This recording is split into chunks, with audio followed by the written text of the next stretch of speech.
वाल्मिक कराड आज शरण गेलेले आहेत. त्यांचा आरोप आहे की मला राजकीय च्या पोटी मला गोवलं जातं, राजकारण आहे, मी याच्यात दोषी नाही असं त्यांचं म्हणणं आहे.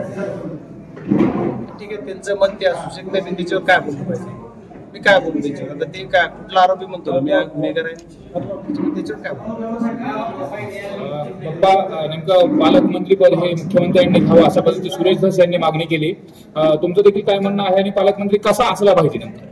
मी वारंवार सांगितले की बीड जिल्ह्याला पालकमंत्री असा भेटला पाहिजे की बीड जिल्ह्यात जी काही कायदा व सुव्यवस्था ढासळलेली पुनश्च एकदा कायदा व सुव्यवस्था प्रस्थापित करण्यासाठी तसा खमक्या पालकमंत्री असेल. मग कोण असावा? मुख्यमंत्री असले पाहिजे? खूप एवढे मी माझ्या म्हणण्याने काही पालकमंत्री दिले जाणार नाही किंवा काय केलं. मी कोणाचं एकाचं नाव सांगून मी तर नेहमी अजितदादांचं नाव सांगतोय, आता कोणचं मुख्यमंत्री महोदय सांगतात जे जे काय असेल, पण अशा पद्धतीचा असावा असा बीड जिल्ह्याची जनतेची इच्छा.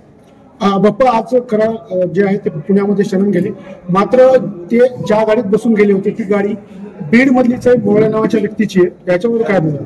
आणि त्याच्यासोबत 2 नगरसेवक देखील आहेत सोबत. आता पोलीस यंत्रणा त्या चौकशीमध्ये घेतील ना, कोणची गाडी होती, कोण चौकशी होतं, का गेलं, पोलीस तर नव्हतं नाही का, पीआय वगैरे, ते काय होतं काय आणखी मला काय तपासायचं जसं पुढे येईल तसं बघूया.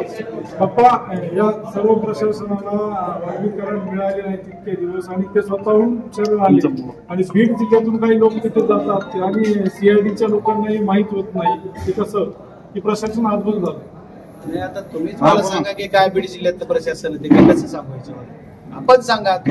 परत देतो, सर्वजण जी प्रश्न विचारते त्याचं उत्तर तुम्हालाच माहित असलं पाहिजे. त्याच्यात कुणाची भेट झाली, आपली तर नाही झाली. आता देशमुख प्रकरणातले जे 3 आरोपी आहेत ते अद्यापही फरार आहेत, तर चौकशीबद्दल तुम्ही समाधानी आहात का?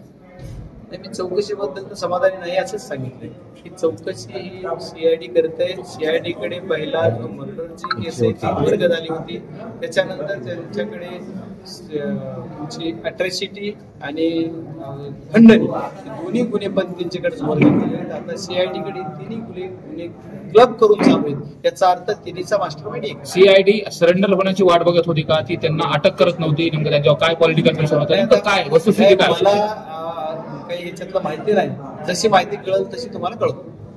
थँक्यू.